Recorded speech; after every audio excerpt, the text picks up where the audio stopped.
Hello, বিসমিল্লাহির রহমানির রহিম। 21শে পরিষদ নওগাঁ কর্তৃক আয়োজিত আজকের এই বই মেলায় প্রধান অতিথি হিসাবে উপস্থিত আছেন নওগাঁ জেলার সদর আসনের সম্মানিত সংসদ সদস্য জনাব মোহাম্মদ জাহিদুল ইসলাম ধুলু। উপস্থিত আছেন সম্মানিত অতিথিবর্গ, সম্মানিত শিক্ষকবৃন্দ, সম্মানিত নাগরিকবৃন্দ এবং সাংস্কৃতিক কর্মী, প্রিন্ট ও ইলেকট্রনিক মিডিয়ার প্রতিনিধিবৃন্দ। সবাইকে জেলা পুলিশের পক্ষ থেকে জানাচ্ছি আন্তরিক শুভেচ্ছা এবং অভিনন্দন। আপনারা জানেন আজ 25শে মার্চ, আগামীকাল আমাদের মহান স্বাধীনতা ও জাতীয় দিবস। ঠিক আজকের এই দিনে এই বইমেলা অনুষ্ঠিত হতে যাচ্ছে। আমি স্মৃতিচারণ করতেছিলাম যে বইয়ের গুরুত্ব কতটুকু। আমি সম্মানিত প্রধান অতিথি মহোদয়ের সাথে এই মাত্রই কথা বলছিলাম যে আজ থেকে 30-40 বছর আগের কথা, যে আমি যখন 6-7-এ পড়ি তখন কিন্তু ওই জেনারেশনে একটা দশক ধরে অনেক বই কিনা হতো, বাচ্চারা অনেক বই পড়ত। এবং আমার এখনো মনে আছে যে আমরা ছোট ছোট দোকান থাকতো, সেই দোকানে বই ভাড়া দিত, 8 আনা করে 1 সপ্তাহের জন্য বই ভাড়া দিত এবং 1 সপ্তাহ আবার এই বই পড়ে আমরা সেই বইটা ফেরত দিতাম। এবং আরো অনেক গল্পের বই, সেই বইগুলো আমরা পাঠ্যপুস্তকের নিচে রেখে আমরা কিন্তু সেই বইগুলো পড়েছি। কিন্তু আস্তে আস্তে আমাদের এই বর্তমান প্রজন্ম কিন্তু বই থেকে কিছুটা বিমুখ হয়ে গেছে। আমরা এখন মোবাইল দিয়ে, বই দিয়ে মোবাইল থেকে সারাক্ষণ আমরা সামাজিক যোগাযোগ মাধ্যম এবং মোবাইল ব্যবহারে অভ্যস্ত হয়ে গেছি। এবং এমনও অবস্থা হয় যে পরিবারের 5 জন সদস্য একসাথে কথা বলছেন, দেখা যাচ্ছে যে কথা আর হচ্ছে না, সবাই যে যার আমরা মোবাইল টিপতেছি। এবং এর ফল ইতিমধ্যে আমরা দেখছি একই সাথে অপরাধের বিস্তারে, অপরাধে যেমন পজিটিভ ভূমিকাও আছে, অপরাধের বিস্তারেও কিন্তু এর একটা নেগেটিভ ভূমিকা আছে যদি আমরা অতিরিক্ত সামাজিক যোগাযোগ মাধ্যম ব্যবহার করি। আমি 2018-17-তে আমি ইংল্যান্ডে পড়তে গিয়েছি, সেখানে দিয়ে দেখি উল্টা অবস্থা। আমাদের মতো মোবাইল নিয়ে আর ফেসবুক নিয়ে কিন্তু সেখানে মাতামাতি নাই।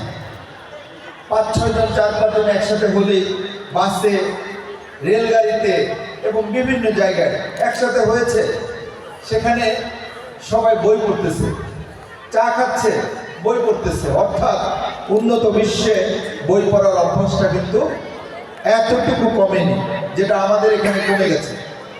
আমি আহ্বান জানাবো যে এখানে অনেক বাচ্চারাও আছে, কিশোরীরা আছে, আমরা যেন আবার বই পড়ার অভ্যাস করি। কিছুদিন আগে মাননীয় প্রধানমন্ত্রী 21শে বই মেলা উদ্বোধন করেছেন। বই পড়ায় আমাদেরকে আবার ফিরে আসতে হবে। আমরা যদি বইয়ের দিকে নিয়ে আসতে পারি, তাহলে আমাদের কিশোরীরা অপরাধ থেকে দূরে থাকবে।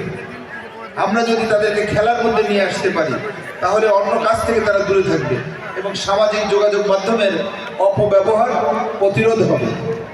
একই সাথে আজকের দিনের এই বইমেলার আলাদাও তাৎপর্য আছে যে এই বইয়ের মাধ্যমে, অর্থাৎ ভাষা আন্দোলন থেকে আমাদের স্বাধীনতা এসেছিল। আজকে এই 25শে মার্চ কালো রাতে হানাদার বাহিনী যখন ঢাকা শহরে আক্রমণ করে, বাংলাদেশ পুলিশ কিন্তু প্রথম রুখে দাঁড়িয়েছে।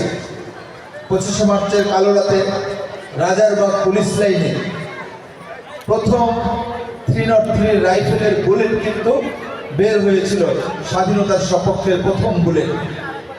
এবং মুক্তিযুদ্ধে পুলিশের একজন ডিআইজি সহ, রাজশাহী রেঞ্জের তৎকালীন ডিআইজি মামুন মাহমুদ সহ, রাজশাহী জেলার পুলিশ সুপার, কুমিল্লা জেলার পুলিশ সুপার, চট্টগ্রামের পুলিশ সুপার সহ বেশ কয়েকজন শাহাদাত বরণ করেছেন। 1200 অধিক পুলিশ সদস্য মুক্তিযুদ্ধে সরাসরি অংশগ্রহণ করেছেন। সুতরাং এই 25শে মার্চ, 26শে মার্চ পুলিশের জন্য একটি বিশেষ আলাদা গুরুত্ব বহন করে। তো পরিশেষে আমাকে যারা এখানে আমন্ত্রণ জানিয়েছেন তাদেরকে আমি বিশেষ ধন্যবাদ জানাচ্ছি। সেই সাথে আপনারা যারা নওগাঁর সুধীজন আছেন, আমি বলবো যে বাচ্চাদের হাতে বই তুলে দিন, বিভিন্ন উপহার সামগ্রী হিসাবে তাকে বই দিন। বিভিন্ন উপহার হিসাবে চকলেট না দিয়ে তাকে বই কিনে দিন, বিভিন্ন উপহার হিসাবে তাকে একটা জামার সাথে একটা বইও দিন, সে যেন বই পড়ায় উৎসাহিত হয়।